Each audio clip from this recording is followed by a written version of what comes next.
What's up, everyone? In our last video, we talked about the bombshell report that the Dolphins traded Jalen Ramsey because he had become a problem for the team culture.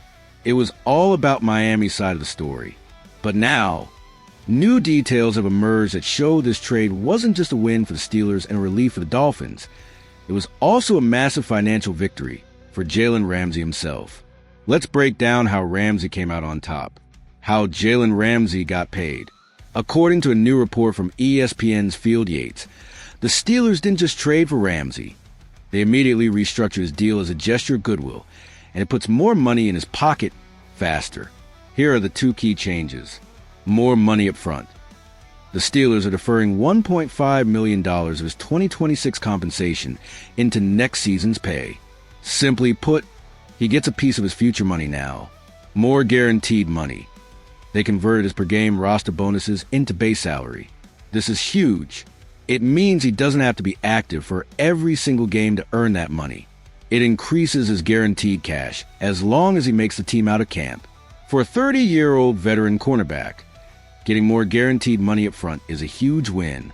It's a sign of commitment from the Steelers and provides him with financial security as he enters the later years of his career. It's a clear sign Pittsburgh is all in on him. The big problem Ramsey left behind. While Ramsey is enjoying his new contract, the situation he left behind in Miami looks rough. The trade has left a massive hole in the Dolphins secondary. So, who is going to play outside cornerback for Miami? Right now, the top candidates are Storm Duck, an undrafted free agent from 2024, and Cam Smith, a 2023 second-round pick who has barely seen the field. That is not an inspiring combination for a team with playoff aspirations. Now, the article does make a fair point. The cornerback room was so thin that maybe even Ramsey couldn't have saved it from being a bottom 10 group in the league. The Dolphins' big hope is the Minkah Fitzpatrick effect. By adding an elite veteran safety, the hope is that Minkah can act as a safety net. His presence over the top should, in theory, allow the young, inexperienced corners to play with more freedom and confidence, knowing they're one of the best in the game backing them up. But is that enough?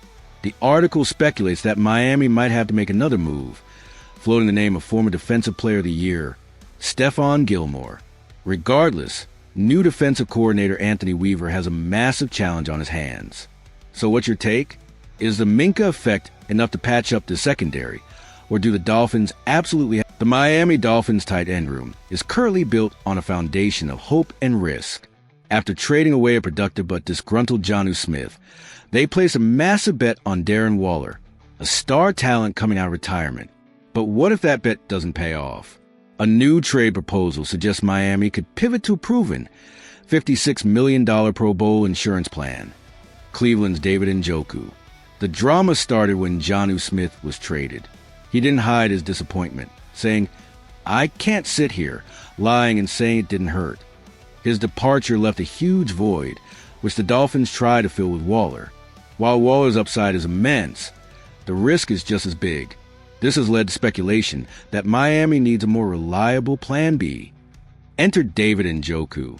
According to a proposal from Sports Illustrated, the Dolphins could be a prime destination for the Browns' star tight end. The logic is sound.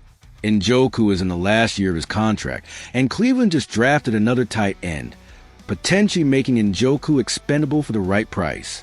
For Miami, this move would be a game changer. It would transform their biggest question mark into one of their biggest strengths.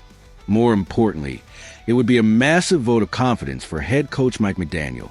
McDaniel is entering a critical prove-it year, and right now, his success is tied to the high-risk gamble on Waller.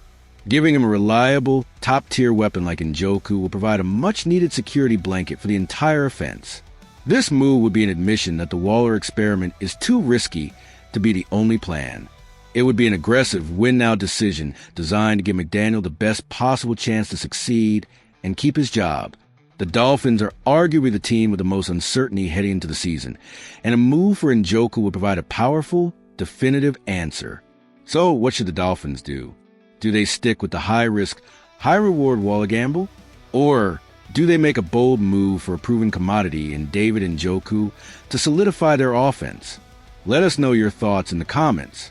The pressure is on in Miami, And this trade could be the very move that determines the fate of their season and their head coach.